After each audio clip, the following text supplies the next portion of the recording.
문제는 이게 어떻게 해소될 건가요? 저는 결국 경기 침체로 이게 해소될 수밖에 없다. 그렇게 보고 있습니다.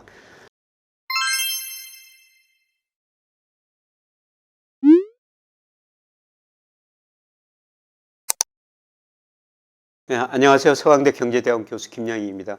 최근에 여러분 신문 보시면 상고라는 이야기가 굉장히 많이 나오죠.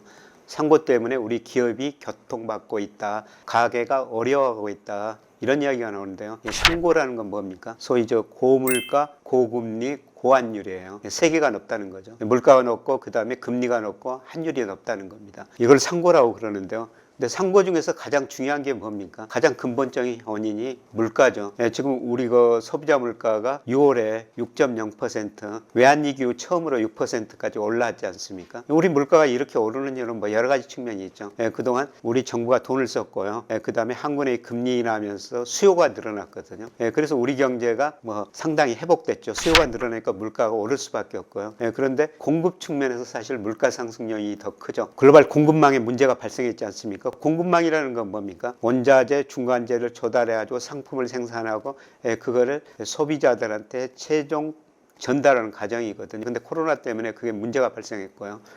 더구나 러시아가 우크라이나를 침공하면서 단기적으로 원자재 가격이 급등했지 않습니까? 원자재 가격이 급등하면 어떻습니까? 우리가 경제학 교과서에 보면은 공급 곡선이 좌측으로 이동하면서 경제 성장률이 떨어지는데 물가는 오르게 되죠. 그래서 수요 공급 측면에서 이런 요인이 복합적으로 작용하면서 물가가 올랐고요. 사실 우리 물가만 오른 건 아니죠. 지난 미국 소비자 물가가 5월에 8.6%였어요. 우리보다 훨씬 더 높은 수준 유지하고 있거든요. 그래서 물가가 오르다 보니까 어떻습니까? 금리도 뒤따라 오를 수밖에 없는 것이죠.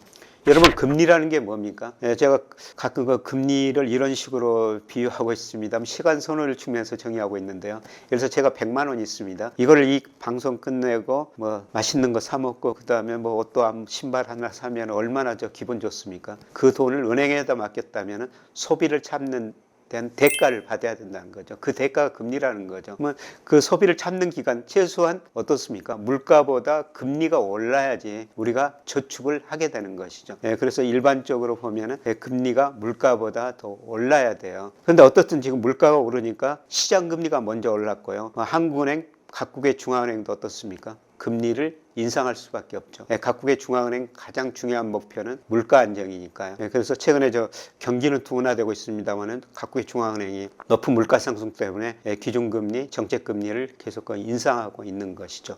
그래서 물가가 먼저 오르다 보니까 금리가 오를 수밖에 없었고요. 그 다음에 또 금리가 특히 미국 금리가 오르다 보니까 우리나라 환율이 높아질 수밖에 없었죠. 그래서 최근에 미국이 5월달에 빅스텝 했고요. 6월달에 자이언트 스텝. 그 다음에 앞으로도 자이언트 스텝 한다고 그러지 않습니까? 그러니까 돈이라는 게 눈이 있어가지고 미국이 이렇게 금리를 많이 올리니까 미국으로 돈이 몰려들어가지고 미국 달러 가치가 상승했지 않습니까? 우리 원달러 환율은 미 달러로 비슷하죠. 달러 가치가 상승하니까 원화 가치가 오를 수밖에 없습니다. 그래서 물가가 오르니까 금리가 오르고 미국이 금리를 빨리 오른다고 그러니까 환율. 그래서 고물가, 고금리, 고환율 이런 순서로 나타나는 것이죠.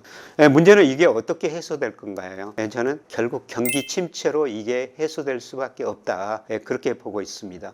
지금 사실 세계 경제가 거의 스태그플레이션 상태에 빠졌죠. 특히 미국 경제가 그렇습니다. 미국 경제 상반기 소비자 물가가 8% 좀 넘었지 않습니까? 그런데 1분기 연율로 마이너스 1.6% 성장했고요. 아버지 2분기 GDP는 발표 안 했습니다. 그런데 애틀란타 연준이라고 그래가지고 GDP 나오라고 이게 발표하거든요. 근데 이거 최근 발표한 거 보니까 2분기 미국 경제 성장률을 마이너스 2.1%로 추정하고 있어요. 경제는 마이너스 성장, 2분기 연속 마이너스 성장, 침체에 빠진 거죠. 근데 물가는 높으니까 스태그플레이션에 빠졌는데요. 그럼에도 불구하고 중앙은행의 목적은 물가 안정이기 때문에 계속 금리를 올릴 수밖에 없다는 것이죠. 금리를 올리면 무슨 문제가 발생하겠어요? 지금 미국 주가가 폭락했죠. 저는 조만간 미국 집값이 크게 떨어지리라고 보고 있어요. 그래서 모든 자산가에서 거품이 발생했다 붕괴되는 과정이라고 보고 있는데요. 채권 시장에서 거품이 발생했다 먼저 붕괴됐고 지금 주식시장에서 거품이 붕괴되는 과정이고요. 조만간 주택시장 거품이 붕괴될 가능성이 높다 이렇게 보고 있습니다. 그러면 그러면 역의 부의 효과가 나타나는 거죠. 우리가 주가가 오르고 집값이 오르면 우리가 부자 된 것처럼 소비를 늘리는데요. 그런데 자산 가격이 거꾸로 떨어지면 우리가 가난해집니다. 그래서 소비가 많이 축될 수밖에 없죠. 그래서 주가가 최근에 떨어지다 보니까요. 미시간 대학 소비자 심리지수 보면 사상 최저치로 떨어졌지 않습니까?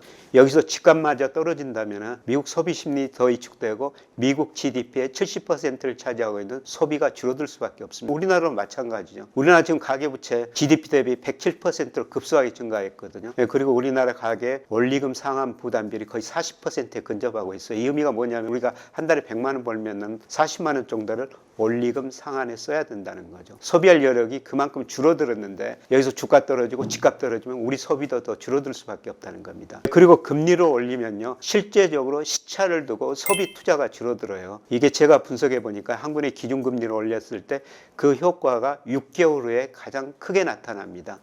6개월 후에 보면 생산이 줄어들고 소비도 줄어드는 이런 모습이 나타나거든요. 그래서 지금 경기가 나쁜데 여기서 금리를 올리면 어떻습니까? 자산 가격 떨어지고 역의 부의 효과가 나타나고 또 시차를 두고 소비가 더 위축될 수밖에 없고요. 그리고 또 이 물가가 오르다 보니까 어떻습니까? 물가가 오르다 보니까 우리 실질 소득이 줄어든 거죠. 여러분 물가가 오를 때는요. 가계 소득이 기업 소득으로 이전되는 거예요. 근로자 소득이 기업 소득으로 이전되는 겁니다. 왜냐하면 기업들은 계절에 관계없이 분기에 관계없이 상황에 맞게 상품 가격을 올릴 수가 있거든요. 근데 임금이라는 게 어떻습니까? 보통 1년에 한 번 올리죠. 어떤 사람들은 2년 계약, 3년 계약도 할 수가 있습니다. 그렇게 계약한 사람들은 2년, 3년에 임금을 한번 올리게 되거든요. 그럼 물가가 오르는 기간은 어떻습니까? 근로자의 실질 소득은 줄어드니까 소비가 줄어들 수밖에 없습니다. 그래서 결국 금리가 오르고 물가가 오르다 보니까 자산 가격 떨어지고 소비 줄어들고 그래서 경제학 교과서에 이야기하는 것 총수요 곡선이 좌측으로 이동할 수밖에 없다는 거죠. 그러면 물가 상승률이 떨어지지만 경기는 더 침체에 빠질 수밖에 없다는 거죠. 지금도 경기가 나쁜데요.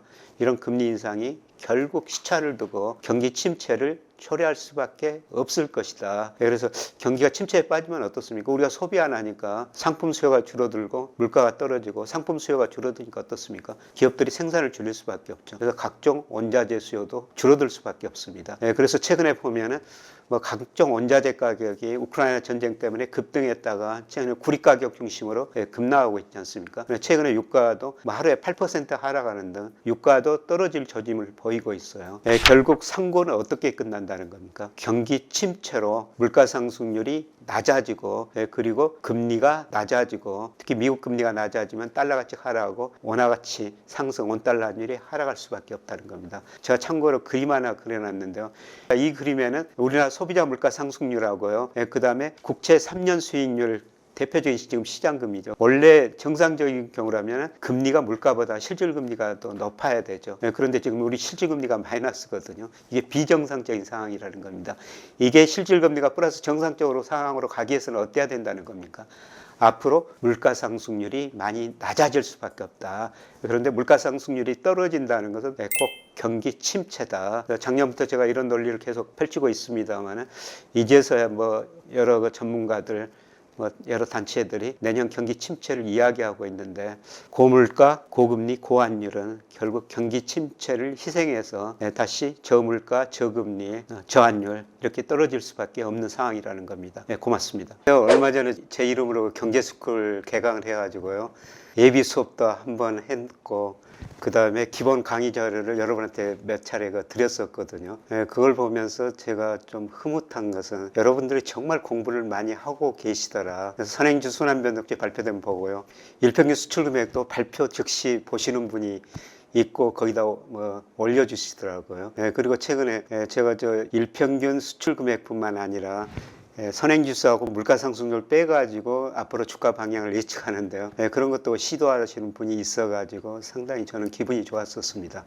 그래서 앞으로 제가 더 많은 경제지표를 여러분하고 같이 공부할 텐데요. 여러분도 같이 적극적으로 지금처럼 호응해 주시고 그리고 여러분들이 그 카톡에 많은 질문을 해 주시는데 제가 한번 모아가지고 그때 종합적으로 답을 드리는 시간을 갖도록 하겠습니다. 고맙습니다.